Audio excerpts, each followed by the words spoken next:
Alors, bonjour. Pardon. Aujourd'hui, on va faire la soustraction de nombres fractionnaires. Oups, je m'excuse. On va faire celle-ci, la 6. Elle se retrouve dans ton cahier de l'étape 2 à la page 45. C'est l'item C. Donc, on fait celle-ci parce que il va falloir qu'on aille faire un emprunt ou qu'on aille transformer un entier pour la solutionner. Alors, on a 4 et un septième, donc le nombre fractionnaire, et on veut soustraire 9 quatorzièmes. Alors, la première chose à effectuer, ça va être de trouver un dénominateur commun pour les septièmes et les quatorzièmes. Alors, on pourrait transformer le nombre fractionnaire en fraction impropre. Mais moi, je vais te suggérer de ne pas le faire parce que ce n'est pas obligatoire de tout transformer. Parce qu'après, ça nous oblige à retransformer à la toute fin. Alors, je vais te montrer comme un petit raccourci. Alors, donc, on peut voir qu'entre des septièmes et des quatorzièmes, 14 va être mon dénominateur commun. On se souvient qu'un dénominateur commun, ça veut dire un multiple commun. Donc, 14 est un multiple de 7 et de 14. Donc, comme on n'a rien changé, on a choisi 14, je peux recopier le numérateur parce que cette fraction-ci n'est pas changée. La première, par contre, elle est changée. Alors, je recopie l'entier. Alors, j'ai 4 entiers et un septième parce que j'ai fait 2 fois 7. Je vais faire la même chose au numérateur. 2 fois 1, 2. Donc, on se retrouve, on voit déjà un peu la problématique. J'ai 4 et 2 quatorzièmes et je dois soustraire 9 quatorzièmes. Alors, si j'ai 2 quatorzièmes, c'est difficile d'enlever 9, n'est-ce pas?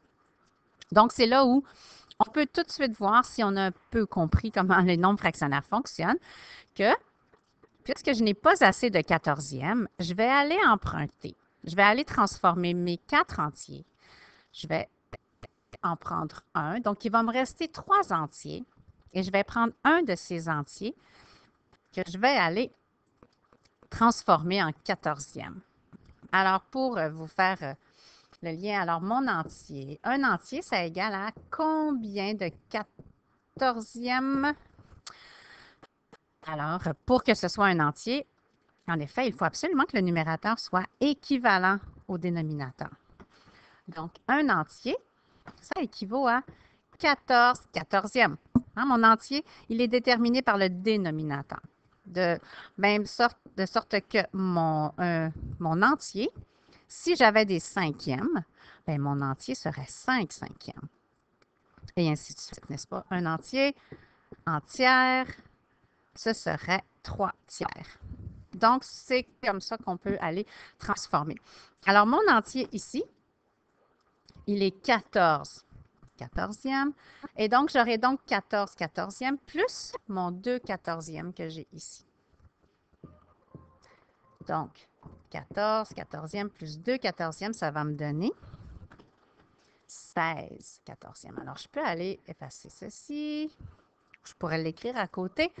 Alors, j'ai donc mon entier plus le 2 quatorzièmes que je possédais auparavant est devenu 16 quatorzièmes. Et là, ça va être possible pour moi de faire ma soustraction parce que 16 moins 9, alors ça va me donner 7 quatorzièmes, bien sûr. Et il ne faut pas que j'oublie que j'avais 3 entiers, donc mon 3 entiers, je le recopie intégralement.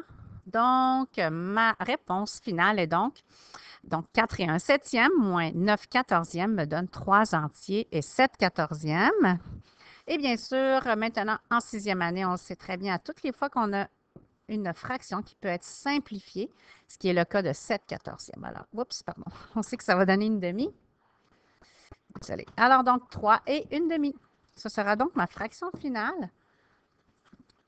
Donc, c'est la différence entre mes deux fractions. Alors, j'espère que ceci va t'aider à être bien prêt pour l'examen.